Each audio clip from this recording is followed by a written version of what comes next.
আসসালামু আলাইকুম রহমতুল্লাহ। রান্নার রানী আফরোজা নতুন আরও একটি রেসিপি দেখার জন্য স্বাগত জানাচ্ছি। আজকে আমি রান্না করব খুবই মজাদার একটা রেসিপি, ইলিশ মাছ দিয়ে ঝুরা।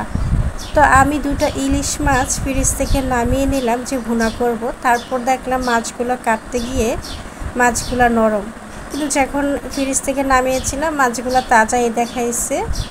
দেখেন কি সুন্দর মাছগুলো, ছোট সাইজের। তো কাটতে গিয়ে দেখে এত নরম, একদম ঝোড়া ঝোড়া হয়ে গিয়েছে। তো ভাবলাম এটাতে একটা অন্যরকম রেসিপি বানাই। তো মাছগুলোকে কেটে আমি ক্লিন করে লবণ হলুদ দিয়ে সামান্যতম পানি দিয়ে সিদ্ধ করার জন্য দিয়ে দিলাম চুলার মধ্যে। 10 মিনিটের মতো সিদ্ধ করে নেব।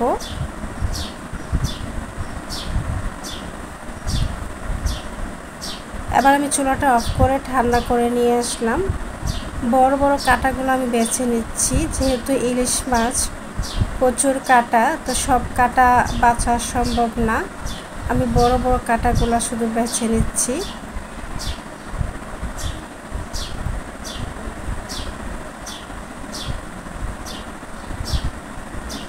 তো কাঁটা বাছা হয়ে গিয়েছে। এখন চুলার মধ্যে আমি একটা কড়াই বসিয়ে দিয়ে দিলাম রান্নার রেগুলার তেল, দিয়ে দিচ্ছি পেঁয়াজ কুচি, দিয়ে দেব সামান্যতম রসুন কুচি, দিয়ে নেড়েচেড়ে একটু ভেজে নেব।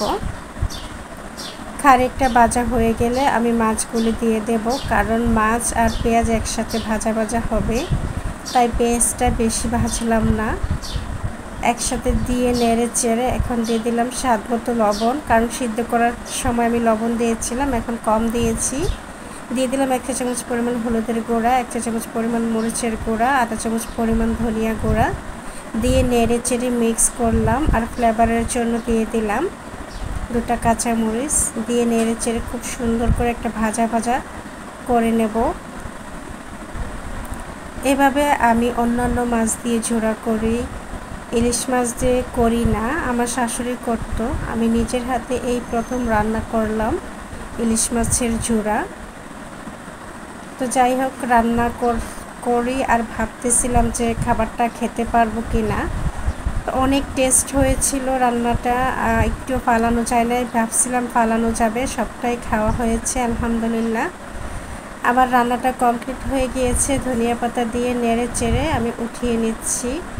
তো আমার এই সিম্পল সহজ রান্নাটা যদি আপনাদের কাছে ভালো লাগে, অবশ্যই লাইক কমেন্ট শেয়ার করবেন। বরাবর মতো সব কিছু আমি সিম্পল করার চেষ্টা করি। আল্লাহ হাফেজ।